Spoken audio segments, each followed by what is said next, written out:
All right. So, a lot of questions that I get coming in when people ask me about the perspective and what we do. We also are known as TEP LLC.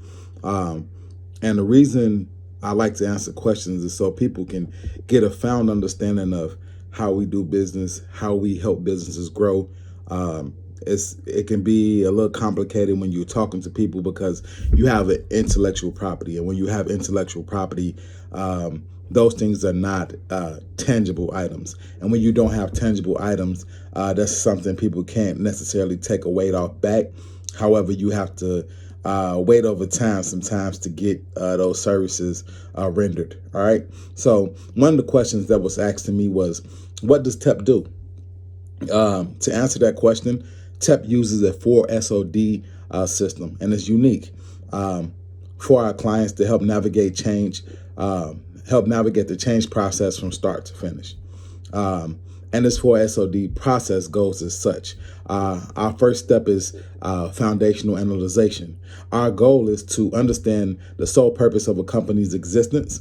We analyze the mission statement, the mission and vision statement, brand stories, value propositions, as well as short and long-term goals. This helps us get an understanding of what you're in business for, what you're looking to do, and what you planning to reach as far as goals oriented. All right. Then our second stage is what are the facts, and what are the facts are twofold. One of them being the feelings, actions, connections, and know-how of the employee. And we also use a observational tool and metric system to evaluate companies' cultures, processes, and models.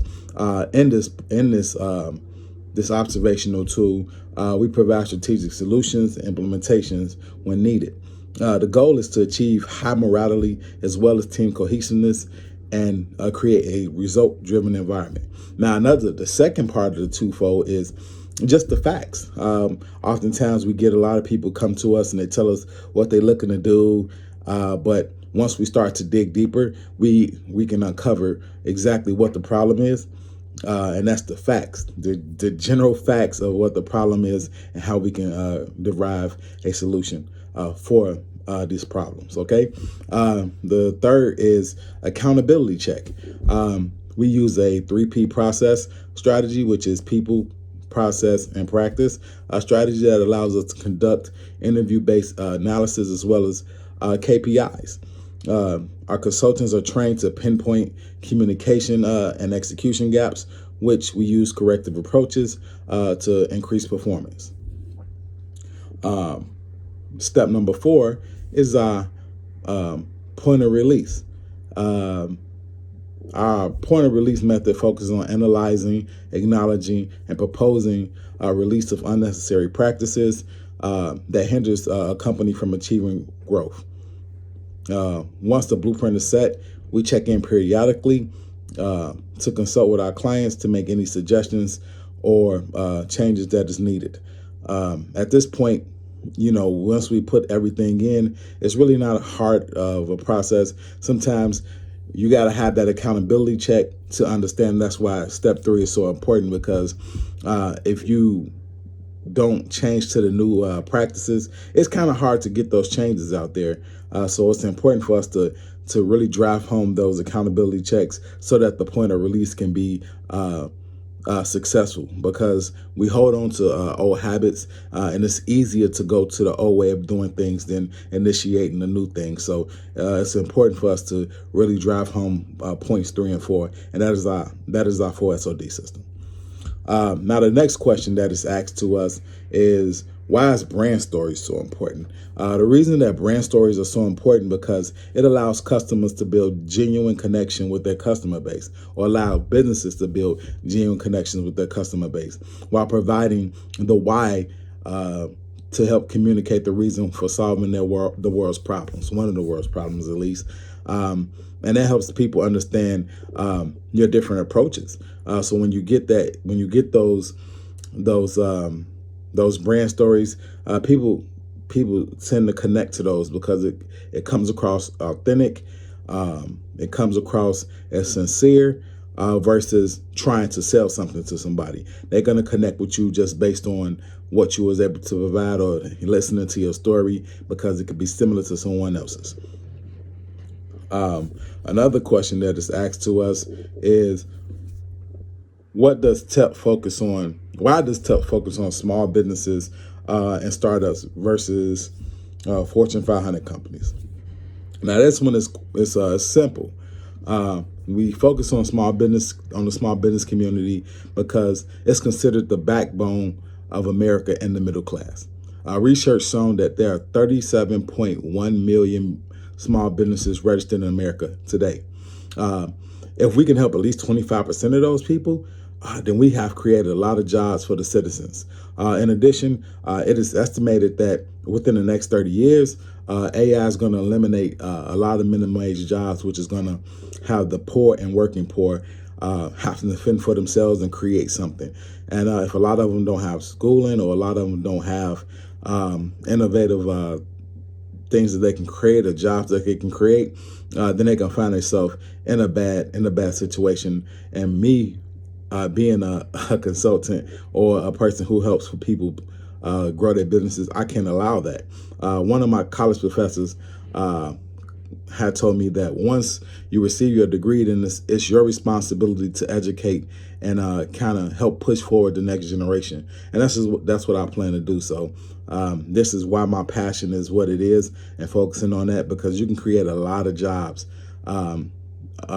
because it's more small businesses than large businesses in America. All right. The next question is, what are some of the common mistakes business owners make, and what are my professional suggestions? Now, when it comes to understanding businesses and talking with and consulting with so many businesses over the years, the most common mistakes I see, especially with startups, is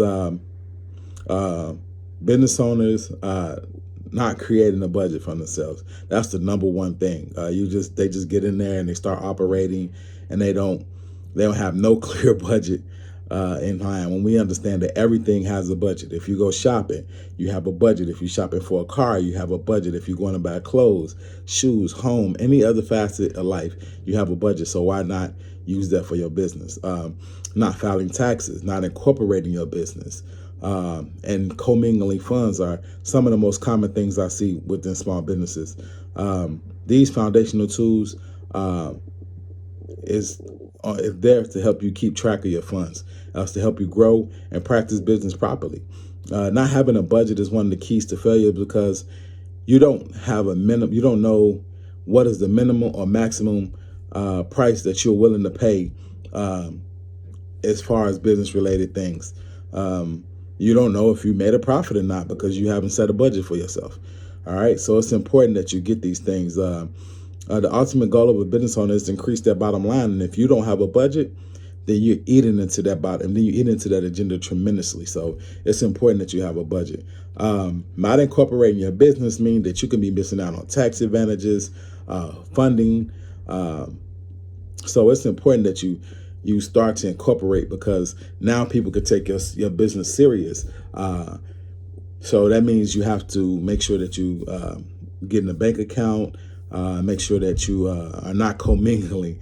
So when you commingle, that means that you're putting all your funds from your business into your personal, and you're spending. And if you're spending from your personal and you're not keeping track of that, you start to eat into your money for your business. And now you can't help yourself grow because you don't have them separate. The biggest mistake is that people think is that I made this money for my business. It's my money. No, it's your business money. And in order for you to continue to grow, you have to reinvest your money every time.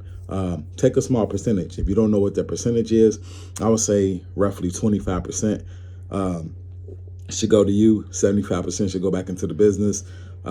If you're not sure, talk with your tax preparer. They can help you with allocating those funds to pay yourself. The key to growth is again reinvesting.